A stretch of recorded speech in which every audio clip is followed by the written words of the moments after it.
जो कामिया जानी जे गोमांस खाई बोलिक समस्ते कहते जोड़ा बाहर सब यूट्यूब रू आरंभ कर सब क्षेत्र मीडिया रे सब जगह बाहर जो प्रमोट कर बीजेडी सरकार ये एवं केन्द्र में बीजेपी सरकार से जगह किसी जगह से प्रमोट कर आगे नवीन पट्टनायक को आम ये प्रेस कॉन्फ्रेंस कहूँ जो जगन्नाथ मंदिर को लेकिन प्रमोट करते आगे क्षमा मागंतु नवीन पट्टनायक ओडिशावासी पाखे यहाँ हिंदू धर्म कुटारघात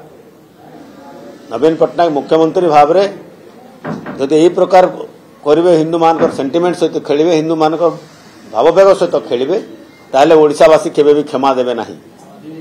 से रथ बुलू गुआ आणतु जहाँ आणतु ठाकुर किंतु आगे मुख्यमंत्री क्षमा मागंतु एवं जो मंदिर को जाकर प्रकार अघटन घटे से आगे क्षमा न मागिला पर्यंत ओडिशावासी केबे क्षमा देवे हाँ मुझे तो कहूँ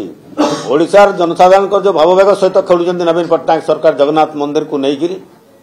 जो जगह गोमांस खाई लोक को प्रमोट करा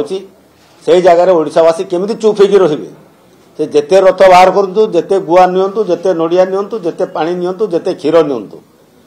ओडिया जातिर ओडिशा जनसाधारण आत्मार जो कष्ट होती बर्तमान से भाववेग जोटा जगन्नाथ एवं भक्त मान भितर जो भाववेग सहित से आघात पट्टी जेते रथ जाले किसी हबार नहीं एवं लोक मैंने केबे भी क्षमा देवे नहीं।